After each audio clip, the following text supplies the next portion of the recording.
এখন দেখছেন YouTube channel Nitai media live. আমি গত কয়েকদিন একটি কথা বারবার বলছি, আশ্রয় আর কোথাও নিতে যাবেন না। সে আশ্রয় চির আশ্রয় নয়, নিরাপদ আশ্রয় নয়। দেখুন, বারবার বলছিলাম গোবিন্দের চরণ মামিকং শরণং ব্রজ, এই জন্য বলছেন ভগবান আমার চরণ ছাড়া, শ্রী গুরু চরণ ছাড়া আর আশ্রয় নিতে যেও না, কারণ আশ্রয় দিতে পারবে না। আচ্ছা, পিতা আশ্রয় দিতে পারবে না সন্তানকে? ভগবান বললেন না, পিতার কাছেও সন্তান নিরাপদ নয়। সেটা প্রহ্লাদ ভালো করে বুঝতে পেরেছিল। প্রহ্লাদের মতো ছেলেকে এমন কিছু নেই যে তাকে হত্যা করার জন্য চেষ্টা করেনি। পিতার কাছেও কি সন্তান নিরাপদ? আর শুনুন, জন্ম দিলেই পিতা হওয়া যায় না। যিনি সন্তানকে উপযুক্ত ভাগবত অনুশীলন শিক্ষা দিয়ে মৃত্যুর ওপরে পৌঁছে দেওয়ার প্রেরণা না দিতেন, তিনি জন্ম দিয়েও পিতা নন। এটা ভাগবত বলছে, আমি না। পিতা না শাশ্বত। যিনি সন্তানকে উপযুক্ত শিক্ষা সংস্কার দিয়ে এই বারবার জন্ম মৃত্যুর ওপারে প্রেরণা দিয়ে পৌঁছে না দিতে পারেন, তিনি জন্ম দিয়েও পিতা নন। রামপ্রসাদের একটা কথা শুনেছেন, প্রসাব করলেই হয় না মাতা যে না বোঝে সন্তানের। এই ব্যথা কি পার ব্যথা, মাথার ব্যথা? অর্থাৎ এই পুনঃ পুনঃ জন্ম মৃত্যুতে আসা কর্মফলের ব্যথা যে মা কৃষ্ণ ভজনে এগিয়ে দিয়ে এড়াইয়ে দিতে পারে, ইনি হলেন প্রকৃত মা। পিতার কাছেও পুত্র নিরাপদ না। প্রহ্লাদ নিরাপদ থাকেনি, এমন কোন অত্যাচার নেই পিতা করিনি। আচ্ছা, মার কাছে? মা তো স্নেহময়ী, মার কাছেও পুত্র নিরাপদ না থাকলে কুন্তির মতো রমণী কর্ণের মতো সন্তানকে ভাসিয়ে দেয় নদীতে। কর্ণ সূর্যনারায়ণের পুত্র, সূর্যপুত্র কর্ণ, কুন্তি দেবী ভাসিয়ে দিল। মার কাছে ডাস্টবিনে পেপারে মোড়ানো অনেক শিশু সন্তানের জীবন্ত লাশ পাওয়া যায়, কে ফেলে দিল তাকে? মার কাছেও সন্তান প্রকৃত আশ্রয় নয়, নিরাপদ নয়। যদি বলেন বড় ভাইয়ের কাছে, বলো না, বিভীষণের মতো রাম ভক্তকেও লাথি মেরে তাড়িয়ে দিল বড় ভাই। ভাইয়ের কাছেও ছোট ভাই নিরাপদ নয়।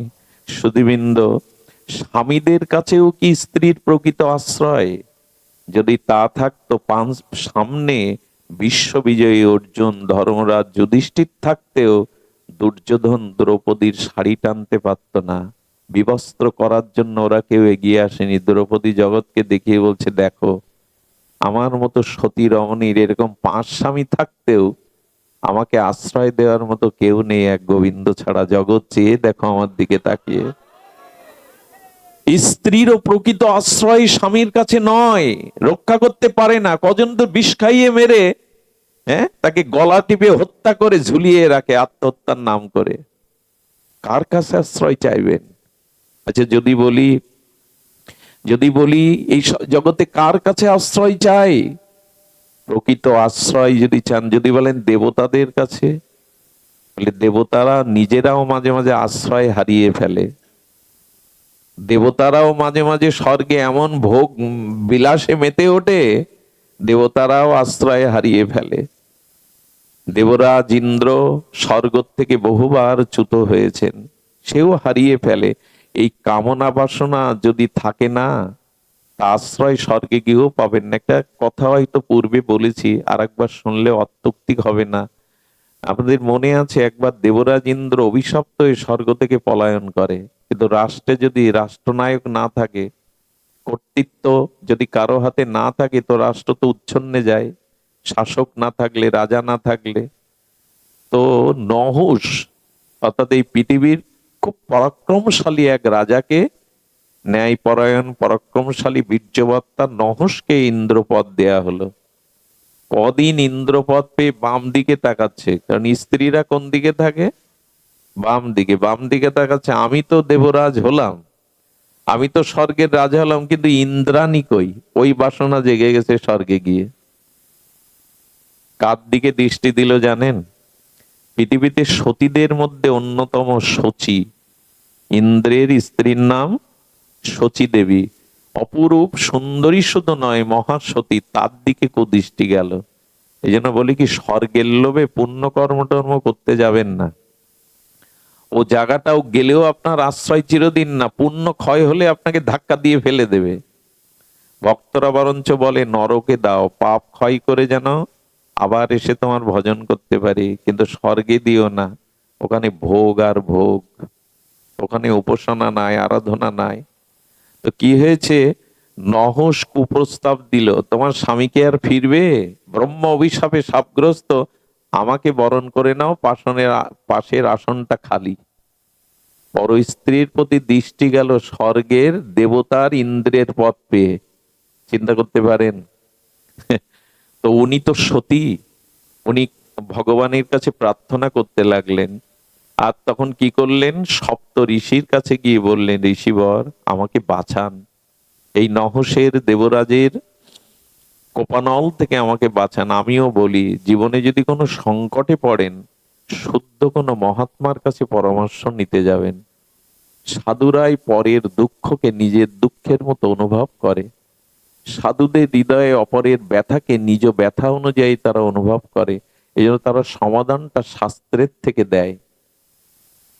সুধীবৃন্দ, সপ্তঋষি বললেন, যা মা, ভয় নেই, তোকে একটা বুদ্ধি শিখিয়ে দিয়ে তোর কাছে পুনরায় প্রস্তাব দিলে নহসকে বলবি আমি তোমাকে গ্রহণ করতে পারি, যদি তুমি ওই সপ্তঋষির স্কন্ধে পালকিতে চড়ে আমাকে নিতে আসতে পারো।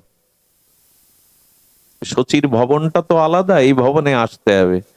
কামনা বাসনা থাকলে মানুষের কি ভাব হয় দেখুন, বিষয় বিষে কি জর্জরিত হয়। আপনারা জানেন, সাপের বিষ রক্তে মিশে গেলে তখন মিষ্টি খেতে দিলেও বলবে তিতো, স্বাদ বললে যায়, নিমের পাতা খেলেও বলবে মিষ্টি। তো কামনা বাসনা ঢুকে গেলে তার রুচি স্বাদ কেমন হয় দেখুন।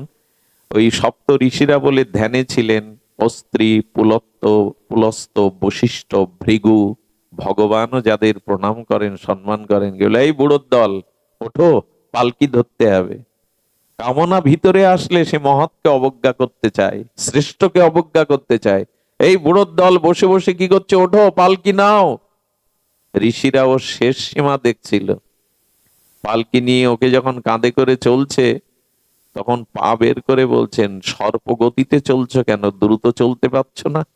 এ কামনা ভিতরে গিজগিজ করছে, তো ঋষিদের আদেশ দিচ্ছে, সর্প গতিতে চলছো কেন? ঋষি পেছন দিকে তাকিয়ে বললে, যে নামটা উচ্চারণ হয়েছে মূর্খ তোর মুখে, তুই সর্প হয়ে যা, পতন হয়ে যায়। ওইখান থেকে সর্প হয়ে পৃথিবীতে এলো।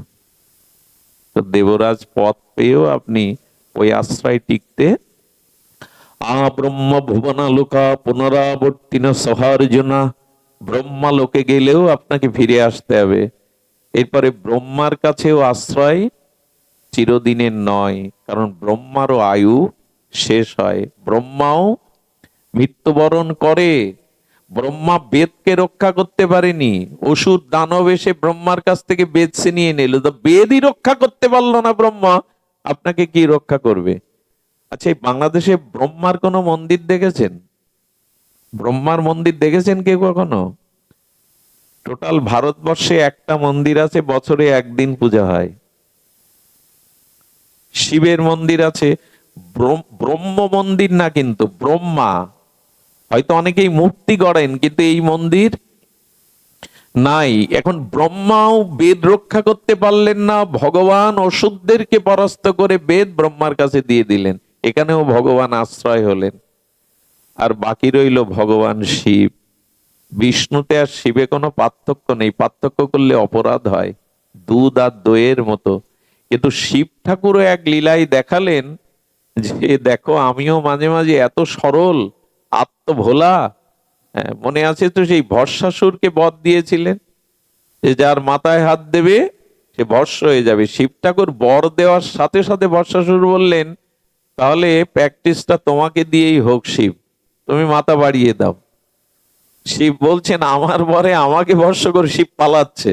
এই দেখুন, উনিও আশ্রয় খুঁজছেন। ও করেছে কি, ওর উদ্দেশ্য এই বর শিবের কাছ থেকে নিয়ে শিবের মাথায় দিয়ে শিবকে ভস্ম করে কৈলাস আর পার্বতী আমি নিয়ে নেব। শিব দৌড়াতে দৌড়াতে, ভগবান শঙ্কর দৌড়াতে দৌড়াতে শেষে ভগবান বিষ্ণুর কাছে গিয়ে, প্রভু দেখুন, প্রভু সামনে এসে ভস্মাসুরকে বলছেন, আচ্ছা, উনি আত্মভোলা, কখন কি বলেন আপনি সেটা সত্য মনে করেছেন? আরে আপনি তো একটু পরীক্ষা করে ছুটবেন, এত কষ্ট পেয়ে কেন ছুটছেন? এটা নিজের মাথায় বলে, ও আমি আমার মাথায় হাত দিয়ে আর ভ্যানিশ হয়ে যায়। বলে না না, এক হাত উপরে হাত দিয়ে দেখুন তাপ লাগছে কিনা, কারণ অভিশাপের তো একটা তাপ আছে। মাথা কি হিটার যে এক হাত উপরে তাপ লাগবে? ভগবান তার কৌশল বাক্যের দ্বারা যখন বললেন না গরম তো লাগে না, আর আমিও তো ছুটছি এত, দেখি না একটু, যেই হাত দিলেন ও ভস্ম হয়ে গেল। শিব ঠাকুরকে বলছেন ভগবান, যাকে তাকে যাতা বর দিতে যাবেন না। এখন আশ্রয় কোনটি আমাদের? একমাত্র ভগবানের চরণেই আমাদের আশ্রয় নিতে হবে। ভগবত চরণে যদি আমরা আশ্রয় নিতে পারি, তবে আমাদের কিছুটা আজ বেশি সময় নেওয়ার অধিকার নেই, নেবেও না। শুধু এইটুকু বলি, এই আশ্রয়টা ঠিক করুন। আশ্রয়টা একটু, আমি বারবার বলি কি, আচ্ছা কুবেরের ধন, রাজার ধন বসে খেলে থাকবে? একটা প্রবাদে কথা আছে না বাবা, মা আছে কি না? কুবেরের ধন বসে বসে গেলে থাকবে কি? একটা চিন্তা করুন তো, এই জন্মে সুস্থ শরীর পেয়েছেন, স্বামী পেয়েছেন, বা স্ত্রী পেয়েছেন, ঘর পেয়েছেন, সমাজে একটু সম্মানও পেয়েছেন। এগুলো কেন পেয়েছেন জানেন? এখনো কিছুটা ভালো আছি কেন জানেন? অনন্ত জন্মের কিছু পূর্ণ আমার জীবনে আছে। আর যেগুলো রোগ শোক জরা ব্যাধি দুঃখ পাচ্ছি, সেগুলো পাপের ফল। এই দুটোই বসে বসে যদি ভোগ করি, নূতন করে যদি আর সঞ্চয় না করি, আয় না করি, এটা কতদিন থাকবে? কথাটা কিন্তু সাধারণ না। জমানো অর্থ, রাজার ধনও বসে বসে খেতে গেলে ফুরিয়ে যাবে। তা যেটুকু পুণ্য ফলে মানুষ হয়েছিলাম, এই সংসার পেয়েছিলাম, ওই পুণ্যটা বসে বসে যদি ক্ষয় করি, ভোগ করি, নূতন করে যদি ধর্ম কর্ম ভজন না করি, তাহলে এটা ফুরিয়ে গেলে তো পতনই হয়ে যাবে। প্রতিদিন যেমন গৃহী মানুষরা আয় করতে যায়, অফিসে হোক ব্যবসা হোক, প্রতিদিন একটু ভগবানের ভজনের ধর্ম আয়টা করুন, নাহলে এটা ফুরিয়ে গেলে কিন্তু আবার পতন। আয়টা প্রতিদিন করতে হয়, এটা আমরা মানি। তেমন ভগবানের জপ ধ্যান শাস্ত্র পাঠ সাধুসঙ্গ হরিকথা দিয়ে আমাদেরও উচিত কিছু সঞ্চয় করা, নাই বসে বসে ভোগ করলে একদিন সব শেষ হবে। কতগুলো ক্ষুদ্র কিন্তু অনুভব বেদ্য কথা, অনেক গভীরের। এরকম আজকের যে 2 ঘন্টা 3 ঘন্টা বসে হরিকথা শুনছেন, এই সম্পদ ক্ষয় হবে না। এগুলো ক্ষয় হয় না, জগতের সম্পদ। ওগুলো বন্টন হয়ে যায়, অন্যের কাছে চলে যায় উত্তরাধিকার সূত্রে, কিন্তু ভজন ফলটা, ভজন সম্পদটা অন্য কেউ নিতে পারে না। সুধীবৃন্দ, আজকে কুর্ম মহাদ্বাদশী। এখন এই ব্রতের দিনে একটু নিশি জাগরণ, একটু হরিকথা হরিবাসর করতে হয়। আপনাদের বসিয়ে রাখার কৌশলে বলছি না, এটা আছে, আপনারা জানেন যে ব্রতের দিনে একটু নিশি জাগরণ, একটু সাধুসঙ্গ হরিবাসর অবশ্যই করতে হয়। ব্রত মানে না খেয়ে থাকা শুধু নয়, ব্রত মানে শুধু একটা দিন পার করা নয়। ব্রত মানে আজকে 3টে কাজ করতে হয়: হরিবাসর, একটু নিশি জাগরণ, একটু ভগবত কথা শ্রবণ কীর্তন। তো আসুন আমরা এই ভগবত চরণে যে আশ্রয়, এই আশ্রয়টি আমরা মনে প্রাণে গ্রহণ করি, যে ভগবানের চরণ আশ্রয় হবে। কিন্তু কে দেবে আশ্রয়? কে আমাকে ফিরাবে এই পথ থেকে? এই পথ থেকে ফেরানোর জন্য বলি, দেখুন, আশ্রয় তিনিই দেবেন। সাধুগুরু বৈষ্ণব কৃপা করে আশ্রয় করে দেবেন। আচ্ছা, গোবিন্দের মাথায় ময়ূর পুচ্ছ কেন জানেন? আপনারা জানেন যে পৃথিবীতে যত বাদ্যযন্ত্র আছে, সব থেকে অনুভবের, অর্থাৎ হৃদয়ের অনুভব ভাবটাকে ফুটিয়ে তুলতে পারে বাঁশি। সব যন্ত্র হাতে পায়ে বাজানো হয়, কিন্তু বাঁশিটা কেবল অধরেই বাজানো হয়। কেন জানেন? মনের, হৃদয়ের সংবেদ্য ভাবনাগুলো ওষ্ঠের সাথে বাঁশির মধ্যে যায়। এই জন্য রাত দুপুরে বা কেউ যদি সঠিক রাগ রাগানির দ্বারাই বংশীধ্বনি করে, এমন মানুষ নেই যে তার চিত্ত আকর্ষণ করবে না। এই জন্য গভীর রাতে বাঁশি বাজালে মন উচাটন হয়ে যায়। আর যদি রাগ রাগিনীর দ্বারা বাজানো যায়, গোবিন্দের সব থেকে প্রিয় মুরলী, গোবিন্দের হাতে যে বাঁশি, এটা বাঁশবাগানের বাঁশি নয়, ভগবান শিবই এই বংশী হয়েছিলেন। ভগবান শঙ্করই গোবিন্দের হাতের বংশী। উনি যখন বংশীধ্বনি করছেন, গোবিন্দ এই বংশীধ্বনি রাগিনীর দ্বারা, আমাদের আবার রাগের ভেদ আছে, যেমন ভোরবেলা ভৈরবী, এক একটা রাগের তো এক একটা সময় আছে। গোবিন্দ মালকোষ রাগিনীতে বংশীধ্বনি করেছেন। আর সেই বংশীধ্বনি কেমন জানেন? যমুনার জলগুলো যাচ্ছিল অন্যদিকে, উজানে উল্টো দিকে বইতে শুরু করলো। বিমানে করে দেবদেবীরা যাচ্ছিল, তাদের বসন উন্মুক্ত হয়ে যেতে লাগলো বংশীধ্বনিতে। ধ্যানী যোগী যারা, তাদের ধ্যান ভঙ্গ হয়ে গেল। আর দেবলোকে, সত্যলোকে যারা তপস্বী ছিল, তাদের তপস্যা ভেঙে গেল। বৈকুণ্ঠ নৃত্য করতে লাগলো। গোবিন্দ মালকোষ রাগিনীতে মধুর মুরলীর ধ্বনিতে বাজাতে বাজাতে দেখছে সামনে একটা ময়ূর নৃত্য করছে। ময়ূরটা এত সুন্দর করে পেখম মেলে নৃত্য করছে, গোবিন্দ বলছে, বা এমন সুন্দর নৃত্যটা বাঁশির সামনে যদি নৃত্য করে, দেখলে তো ভালো, ময়ূরটা আমার কাছে রেখে দেব। গোবিন্দ বংশী বাজাতে বাজাতে ছুটছে, ময়ূরটাও তখন ছুটছে। ছুটতে ছুটতে যমুনা পুলিনের ওখানে দাঁড়িয়ে গোবিন্দ দাঁড়িয়ে পড়েছেন। কারণ কি জানেন? ময়ূরটা রাধারানীর, রাধারানীর কাছেই ছুটে যাচ্ছে, গোবিন্দকে ধরা দেবে না বলে। তো ঠাকুরানী তখন একটার পর একটা কলসি সাজিয়ে যমুনা থেকে জল নিয়ে আসছিলেন। রাধারানীর ময়ূরটা নৃত্য করতে দেখে, ময়ূরটা এমন করে নাচে না, কে কে এমন করে নাচাচ্ছে আমার ময়ূরটাকে, সেই ময়ূরের নৃত্য বিমোহিত হয়ে রাধারানীর চোখ সামনে পড়েছে। বাঁশির সুর সুতো এত মধুর না, বাঁশিওয়ালা আরো মধুর। যেই গোবিন্দের দিকে দৃষ্টি দিয়েছে, কি বলবো, গোবিন্দের অঙ্গ শ্যামল বরণ শোভা দর্শন করে পীতবরণ, সঙ্গে সঙ্গে ওই মটকা থেকে জলগুলো পড়ে রাধারানীর অঙ্গ ভিজে গেছে। ওই ভেজা অঙ্গে রাধারানী যেই দৃষ্টি দিয়েছে, শ্যামল অঙ্গে পীতবরণধারী মুরলীধারী শ্যামসুন্দরের দিকে, ওই দৃষ্টি দেওয়ার সাথে সাথে লজ্জিত হয়ে রাধারানী ছুটে চলেছেন। আর গোবিন্দ বিমোহিত হয়ে রাধারানীর ওই যাওয়ার পথ দেখে দেখে ময়ূরটা রাধারানীর পিছু নিয়েছে। যেতে যেতে ময়ূরের একটা পেখম আনন্দে নৃত্য করতে করতে ওখানে পড়েছিল।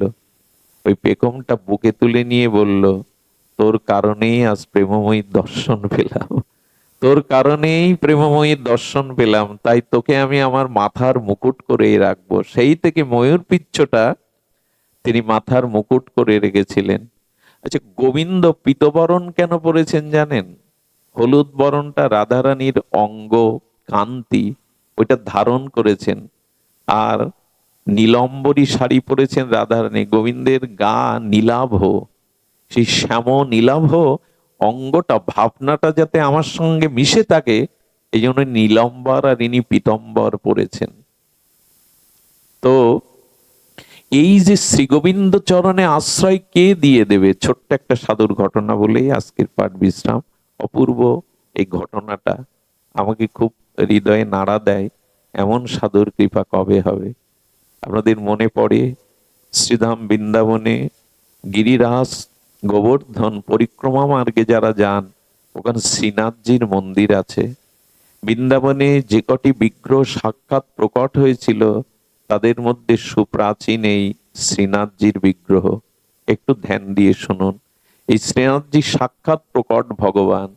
এই শ্রীনাথজির মন্দিরে সেবা করতেন এক সময় কৃষ্ণদাস। এই কৃষ্ণদাস কেমন সেবা করতে জানেন? সেবাকে আমরা জানি পরিপাটি সেবা। প্রতিদিন 56 ব্যঞ্জন দিতেন। কয় ব্যঞ্জন? 56 ব্যঞ্জন। নিত্য শৃঙ্গার করতেন। আর এই অর্থ সাধু হয়েও কোথায় পেতেন জানেন? ভগবানকে বলেছিল, তুমি বিশ্বেশ্বর, তুমি আনন্দময়, তুমি পরম, তোমাকে সাজাতে, তোমাকে ভোগ দিতে সর্বোত্তম দিতে চায়। তাই ভগবানের ইচ্ছায় ভগবানকে শয়ন দিলে, মন্দিরে যখন জাগরণ করতো ভোরবেলা, ভগবান নিজের চরণের কাছে 6টা স্বর্ণ মুদ্রা রাখতেন প্রতিদিন। আর ওই 6টা স্বর্ণ মুদ্রা নিয়ে উনি দিল্লিতে বৃন্দাবন তখন গভীর অরণ্য, দিল্লিতে আর আগ্রাতে তখন বড় বাজার ছিল। ওইখান থেকে বেলগাড়ি, ঘোড়ার গাড়ি, গরুর গাড়ি ভর্তি করে 56 ভোগ প্রতিদিন দিতেন, নব নব বস্ত্র, নব নব প্রসাধনী আনতেন। আমরাও তো বাজার করি ভগবানের জন্য প্রসাধনী, ভগবানের জন্য মূল্যবান কোনো শীতের পোশাক, এগুলো কিনি তো। দেখুন ভালোবাসা কেন জন্মায় পুত্র কন্যার প্রতি।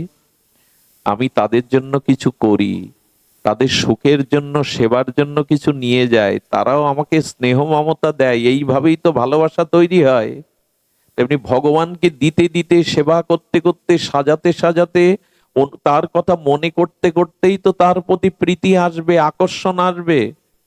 এখন আমার কি মনে পড়ে বাজারে গেলে আজকে কিছু নিয়ে যায় গোপালের জন্য, এই শীতে এই পোশাকটা তাকে মানাবে ভালো।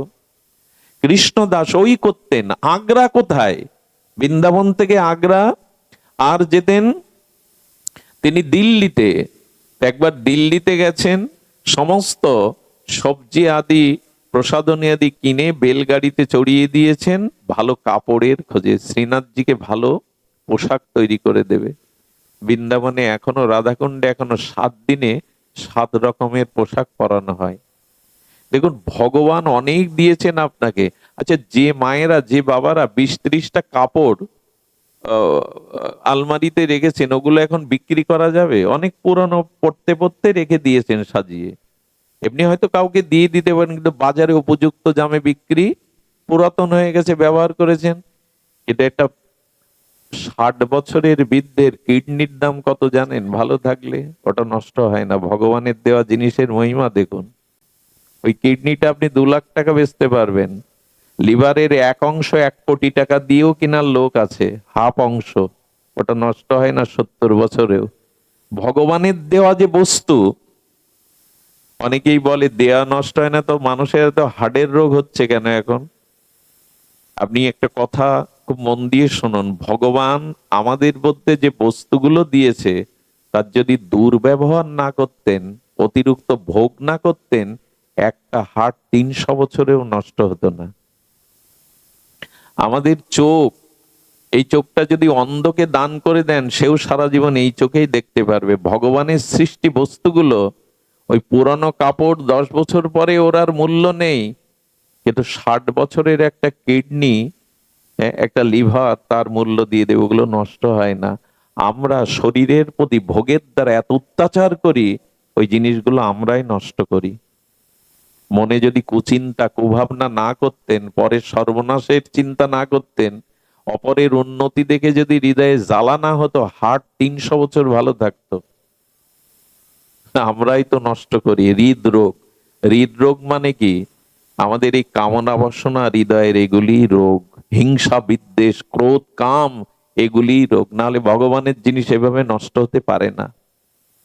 সুধীজন, তো এই জন্য ভগবান যা দিয়েছেন সুন্দর। একজন বলছেন আমি হতভাগা, ভগবান আমাকে কিছু দেয়নি। এক বেটা বলছে তোর একটা হাতের দাম কত জানিস? তোর দেহের মধ্যেই কোটি টাকার সম্পদ ভগবান দিয়েছেন, তুই বলছিস তুই ভিখারি। দেহের যে পার্টস গুলো, কিডনি, হার্ট, লিভার, এগুলো এগুলো তৈরি করতে পারবেন সহজে? পারবেন না। ভগবানের দেওয়া, তিনি কেমন করে গড়তে হয় গড়েছেন, একবারও মূল্যায়ন করব না তাকে কিছু দিতে হয়। যিনি এমন করে আমাকে সাজিয়েছেন, তাকে তো কিছু সাজাতে হয়, তাকে কিছু দিতে হয়। কৃষ্ণদাস নূতন কাপড় নিতে গেছে, আর কাপড় নিয়ে যখন ফিরছেন, এক নর্তকী বাইজি, ওই যে দিল্লি শহরের মধ্যে ফুটপাতে সে একে বেঁকে নৃত্য করে কোমর মাজা দুলিয়ে কিছু পুরুষকে আর ওই বাহ্যিক বিনোদন দিচ্ছেন, আর পুরুষগুলো তার কোমর দুলানো দেখে টাকা ছুঁড়ে ছুঁড়ে মারছে। কৃষ্ণদাসের কণ্ঠে হঠাৎ ওই নর্তকীর কণ্ঠের মধুর সুর লহরীর সুর ভেসে এলো, সুরালাপ। কৃষ্ণদাস দাঁড়িয়ে গেল, গোবিন্দের শ্রীনাথজির পোশাকাতে দাঁড়িয়ে গেল। কেন জানেন? কণ্ঠ এত মধুর হয় কারো? আহা, কণ্ঠ এত মধুর হয়। ও কি করেছে জানেন? ওই কণ্ঠ শুনেই ওই যে ভিড়ের মধ্যে মানুষ দাঁড়িয়ে দেখছে, ওর মধ্যে দাঁড়িয়ে গেছে। আচ্ছা, কৃষ্ণদাস বাবাজির মতো মহাত্মা, বৃন্দাবনে প্রসিদ্ধ মহাত্মা, উনি যদি দাঁড়ান, বিষয়ী লোক কি বলবে? আমরাও যেমন, কিছু লোক বলছে বাহ, বাবাও এই লাইনে, বাবা আপনিও শেষ পর্যন্ত এই লাইনে এলেন। কারো কথা কানে যাচ্ছে না, কত লোক অপমান করছে, ও দাঁড়িয়েছে কেন জানেন? ওই কণ্ঠটা শুনে মনে করেছে, এত মধুর কণ্ঠ যদি আমি শ্রীনাথজিকে শোনাতে পারতাম। ভক্তি কাকে বলে জানেন? যা কিছু প্রিয়, যা কিছু সুন্দর যদি তার সুখের জন্য দিতে পারতাম। কণ্ঠটা শুনে ও কে, ও নর্তকী, ও বাজারে নৃত্য করছে এ ভাবনা নেই, কণ্ঠটার সৌন্দর্যে মনে করছে শ্রীনাথজিকে যদি এই কণ্ঠে একটু গান শোনাতে পারতাম। এই হলো ভক্তির মহিমা। সবাই টাকা ছুড়ে দিয়ে চলে গেল। একজন পতিতাকে বলছেন, তোর ভাগ্য আর সামনে কে দাঁড়িয়ে আছে দেখ। দিব্য মহাপুরুষ কৃষ্ণদাস বাবাজি দাঁড়িয়ে। বলে, বাবা তুমি আমার দিকে এভাবে তাকিয়ে আছো কেন? তোমার এখানে কি কাজ? বলল, তোমাকে একজনকে গান শোনাতে হবে। কে সে? বলে, আমার বন্ধু। বলে, তোমার বন্ধুকে গান শোনালে কি দেবে? টাকা দেবে তো? বলেন, আমার বন্ধুকে যদি সুর সঙ্গীতের দ্বারা আনন্দ দিতে পারো, পৃথিবীর কারো ক্ষমতা নেই, রাজা বাদশারও নেই যে এত কিছু ভরিয়ে দেবে তোমায়। মনে করেছে তাহলে শেঠ, ওর বন্ধু মনে হয় শেঠ খুব ধনী, আমি রাজি আছি, আমি তাকে শোনাবো, রাজি আছি। সঙ্গে সঙ্গে একটা গাড়ি করে দিলেন, একটা চিঠি লিখে ঠিকানা দিলেন। ওর সাথে তো যাবেন না, গিরিরাজ গোবর্ধনে গিয়ে এই ঠিকানা দিলে তোমাকে তার একটা ঘর দিয়ে দেবে, আমি পরে আসছি। সুধীজন ওই ঘরে থাকলো। কৃষ্ণদাস ওর জন্য কি করেছে জানেন? ওর জন্য শাড়ি কিনে এনেছেন, গেরুয়া রঙের শাড়ি। ওর জন্য বৃন্দাবনের রজ এনেছেন, তিলক এনেছেন। এনে বলছেন, আজ থেকে তুমি এই শ্রীনাথজির প্রসাদী শাড়ি পরবে, আজ থেকে দাদার সঙ্গে তিলক নেবে। আর এই এখানে যে কটা দিন তুমি আজ থাকবে, তোমাকে প্রসাদ পেতে হবে শ্রীনাথজির। এই দেখুন, 3 দিন ব্রজে বাস করালেন, 3 দিন রাধারানীর প্রসাদী কাপড় পরালেন, হ্যাঁ, আর 3 দিন তিলকমালা করে বললেন, যে গান শোনাতে হবে তোমার গান নয়, আমি লিখে দেব, সুর করে দেব, এই গান প্রস্তুত করে শোনাতে হবে আমার বন্ধুকে। দেখুন, শুদ্ধ ভক্তের সান্নিধ্যে সাধু সঙ্গে যদি যান, 3 দিন ব্রজবাস করালেন, 3 দিন প্রসাদ পাওয়ালেন, 3 দিন তিলক করে দিলেন, তার মনে শুদ্ধতা আসতে আর দেরি হয়? মহাজনের এই পদ পদাবলী এগুলো কীর্তন করলে, ভোরবেলা আগে মায়েরা উঠে কীর্তন করত। একবার এক 6 মাসের বাচ্চাকে আমাদের পদাবলী শোনাচ্ছেন এক ঠাকুমা। আমি প্রশ্ন করেছিলাম, ওকে শোনাচ্ছ কেন? বলে, ওর কানের মধ্যে দিয়ে ভগবানের এই সঙ্গীতটা যদি যায়, ওর চিত্ত ভগবানের জন্য ব্যাকুল হবে, এই শব্দগুলো সুরগুলোই ওর মঙ্গল করবে। এই জন্য সাধু কি করেন? সাধু তার মতো করে গড়ে নেন তার কৃপায়। আর শ্রীনাথজিকে বলছে, ক্ষমা করে দাও, ও তো মানুষ, ও তো তোমার সন্তান, ওর সমস্ত চিত্তের দুর্বাসনা তুমি মুছে দাও, ওকে কৃপা করো, ও তোমাকে সঙ্গীত শোনাতে এসছে। 3 দিন বাদে পায়ে নুপুর আলতা দিয়ে তাকে সুন্দর গোপী বেশে সাজিয়ে বলেন, আপনার সেই বন্ধু কোথায়, শেঠ কোথায়, যাকে আমি শোনাবো? শ্রীনাথজির মন্দিরের দুয়ার খুলে ভগবানকে দেখিয়ে বলছে, এই আমার বন্ধু, এই আমার শেঠ, ওকে শোনাও। সেবা কাকে বলে দেখুন। পতিতা এই বাইজি তখন বলছেন নর্তকী, মূর্তিকে আমি শোনাবো? এই জন্যই আমাকে প্রস্তুত করে এখানে এনেছেন? ভালো করে তাকিয়ে দেখো, মূর্তি না, সাধুর কৃপা হয়েছে তো, ব্রজে বাস হয়েছে তো। বলে, আরেকবার তাকিয়ে দেখো, সে মূর্তি না।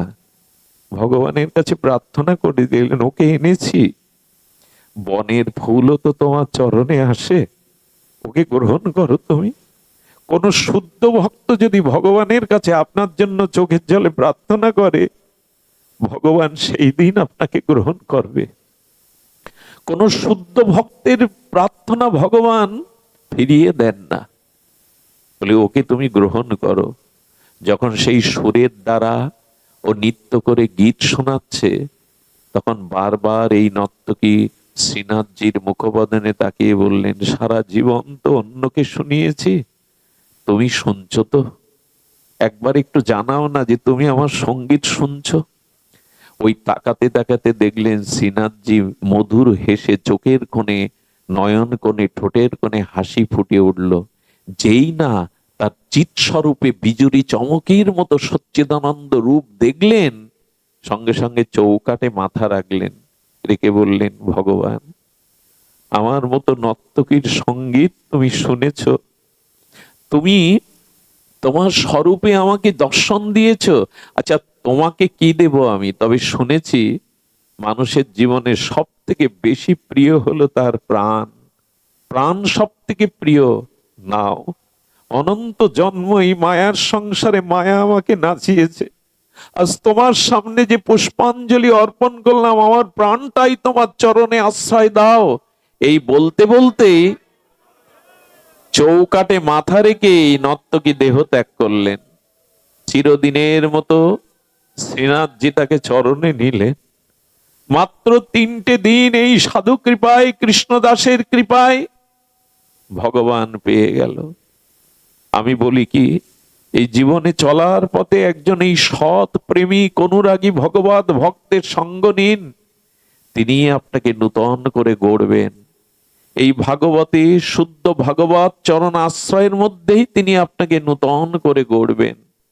তাই ভগবান পায় আর না পায়, যেন শুদ্ধ অনুরাগী ভক্ত সঙ্গ পায়। বারবার পিছিয়েছি, বারবার স্খলিত হয়েছি, কবে শুদ্ধ ভক্ত কৃপা করবে? লক্ষ্য হীরা যেদিন হরিদাস ঠাকুরের বেনাপোল পাট বাড়িতে তার চরিত্র হননে গিয়েছিল, 3য় দিন লক্ষ্য হীরা যেদিন বসে আছে, সেই দিন নাম প্রভুর কাছে হরিদাস প্রার্থনা করেছিল, প্রভু ও এসছে আজ 3টে দিন, আমি যদি সামান্য তোমার নাম স্মরণ করে থাকি, তুমি ওকে কৃপা করে শুদ্ধ করে দাও, ওর চিত্ত নির্মল করে দাও।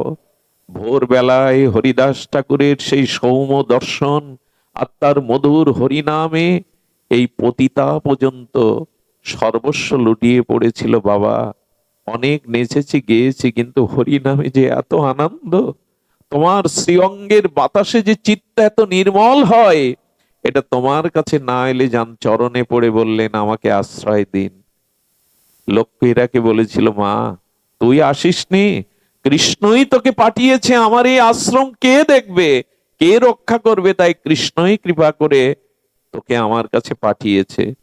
এইখানে বসেই তুলসী পাতা চন্দন চর্চিত করে পরম মহন্তি হয়ে গেল। লক্ষ্য হীরার মতো জগাই মাদাইকে দেখুন, পরের ঘরে আগুন লাগিয়েছে, পর স্ত্রীর প্রতি দৃষ্টি দিয়েছে, হেন পাপ নেই, মদিরা পান করে অত্যাচার করে, সাধুদের ঘর ভাঙে, মৃদঙ্গ ভেঙে দেয়। সেই জগাই মাদাইকে নিতাই চাঁদ রুধির ঝরিয়ে কৃপা করে বললেন, ওরে জগাই মাদাই শোন, একদিন তোদেরকে দেখলে মানুষ গঙ্গা স্নান করে ঘরে ঢুকতো পবিত্র হবে বলে, আমি তোদের এই গৌর প্রেম হরিনাম প্রেম দান করছি, এই প্রেম এই নাম তোরা আশ্রয় কর, একদিন তোদের দেখলে আর কারো গঙ্গা স্নান করা লাগবে না, তোদের দেখলেই জীব পবিত্র হবে, তোরা হরিনামকে আশ্রয় কর। এই তো মাত্র 550 বছর আগে এই নদিয়া নবদ্বীপেই জগাই মাধাইকেও বিনা অস্ত্রে, এবার অস্ত্র ধরেননি নিতাই চাঁদ মহাপ্রভু, এবার প্রেম দিয়ে নাম দিয়ে তাদেরকে শোধন করলেন, পরম পরম সাধু করলেন। এই মাধাই কি করতো জানেন? নিত্যানন্দের কলসি ভেঙে যে রক্ত ঝরায়, সেই মাদাই আজকে সরোদনী গঙ্গায় ঘাট করেছিলেন, এখনো মাদায়ের ঘাট নামটা আছে। ওই ঘাটে বসে লক্ষ্য হরিনাম করতেন, আর যত মানুষ আসতেন চরণ ধরে ক্ষমা করতেন, পূর্বে যদি কোনো অপরাধ করি ক্ষমা করে দিও। এই দৈন্য মহাপ্রভুই শিখিয়েছেন এই প্রেম। জগাই মাধাইকে কংসকে যেমন বধ করেছিলেন, রাবণকে কুম্ভকর্ণকে এবে অস্ত্র না ধরিলা, প্রাণে কারো না মারিলা, চিত্ত শুদ্ধি করিল সবারে। মহাপ্রভু অতি করুণা এনে নিতাই চাঁদ অতি করুণার আর্দ্র হয়ে আমাদের অসুরত্বকে নাশ করে প্রেম দিলেন। সেই নিতাই চৈতন্যের নাম ভাগবত ধর্ম গ্রহণ করে আমরাও যেন প্রেম প্রাপ্তির পথে এগিয়ে যেতে পারি। তিনি ছাড়া তো আমাদের কেউ নেই। আমি আবারও আমার বিলম্বের কারণে আপনাদের চরণে ক্ষমা প্রার্থনা করে আজকের মতো সবার সুমঙ্গল মাঙ্গলিক ভক্তি প্রার্থনা করে এখানেই হরিকথার বিশ্রাম। আগামীকাল হরিকথা এখানে আছেন। আগামীকাল হরিকথায় আমাদের একলাগের থেকে আসবেন আপনারা, ভাগবত আচার্যের মুখে হরিকথা শুনবেন। নিমন্ত্রণ আগামী 28শে পৌষ 13ই জানুয়ারি রোজ মঙ্গলবার ভাগবত পাঠ করবেন। আমার কথা বলা আছে, স্থান চণ্ডীবর্দী, সালতা মুকসেদপুর, সবাই নিমন্ত্রিত। আর 12 তারিখে আমাদের ফুলবাড়ি ডাক্তারবাবুর বাড়ি, 12ই জানুয়ারি, 12ই জানুয়ারি এবং 11 তারিখে গোপালগঞ্জে এই জীবাধমের কথা আছে আসবার, আপনারা নিমন্ত্রিত। জয় নিতাই গৌর প্রেমানন্দে হরি বল। আর বাবা বেছে নি তারপরে আপনারা